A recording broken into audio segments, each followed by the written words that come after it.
Hi, I'm Chelsea from To Each Their Own Reviews, and I decided to change things up a little bit. So today I'm going to vlog a book review, and if you guys love it or if you hate it, let me know in the comments, and that'll probably affect whether or not I do more of these over the coming weeks. So the book I wanted to talk to you guys about today is called Blurred Lines by Layne.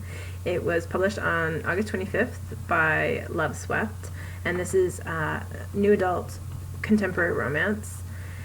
And if you follow the blog at all, you know that Layne writes a lot of series in the same genres, and that I've read most of them and really enjoyed them. So there were some huge expectations for Blurred Lines to live up to. So the book is about Ben and Parker, who have known each other for 6 years. They're best friends. They've been living together since college. And Ben is sort of known for his one-night stands, his casual approach to dating, whereas Parker has been in a long-term relationship with this guy named Lance. And at the beginning of the book, Lance suddenly dumps her unexpectedly.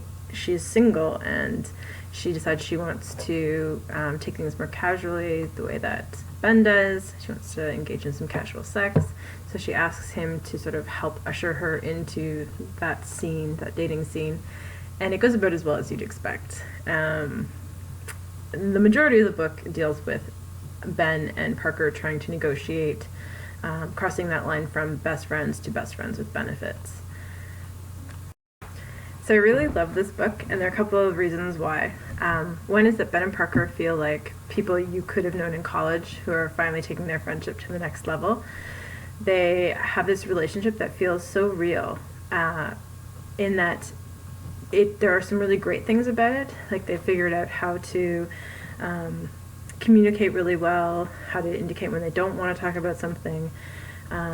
They've got all the in-jokes that you'd expect. They have lots of rituals and things that they always do together, and they have amazing banter. Buy this book for the banter alone. It is fantastic. But they also have this roommate relationship, and it's not perfect, and that felt really realistic. For example, Parker's a little bit OCD, Ben's a little bit of a slob, and even though they kind of complement each other, there's also some friction. And what I loved about the book is that they bicker over it, but they both sort of realize that these are things that they can live with, and I think that that's really genuine, and that's kind of how real-world relationships work. You don't end up being perfect for each other. You just sort of pick your battles and compromise, and sometimes they're just always going to be these little funny little things that you bicker about, but ultimately you know it's okay because you have a really strong friendship or relationship. The other thing that I really loved about the book is that this idea of communication is really, I think, kind of at the heart of the conflict of the story, in that as the relationship changes between Ben and Parker, the way that they communicate with each other changes as well, and I think it kind of becomes managed by fear. So they already have this really intimate relationship, but as they become physically intimate, they're starting to look at each other not just as friends, but as lovers as well, and there's sort of this whole issue around being judged or wanting to make the right impression, and sort of second-guessing everything, and becoming a little bit more self-conscious, I think. And that sort of all folds into how things go horribly right or horribly wrong, or, read the book and find out. But I thought that was really, really well handled and very authentic. And lastly, this was a really emotional read for me. I cried, I cheered. There are lots of ups and downs on the journey. It's a hard journey for both Parker and Ben, and I liked that it was very emotional and very raw, and that mistakes are made, and that was really great. I felt like Layne paced it really well and didn't shortchange us when the scenes were difficult. Blurred Lines just kind of goes for it, and it really works from beginning to end. I really enjoyed this book.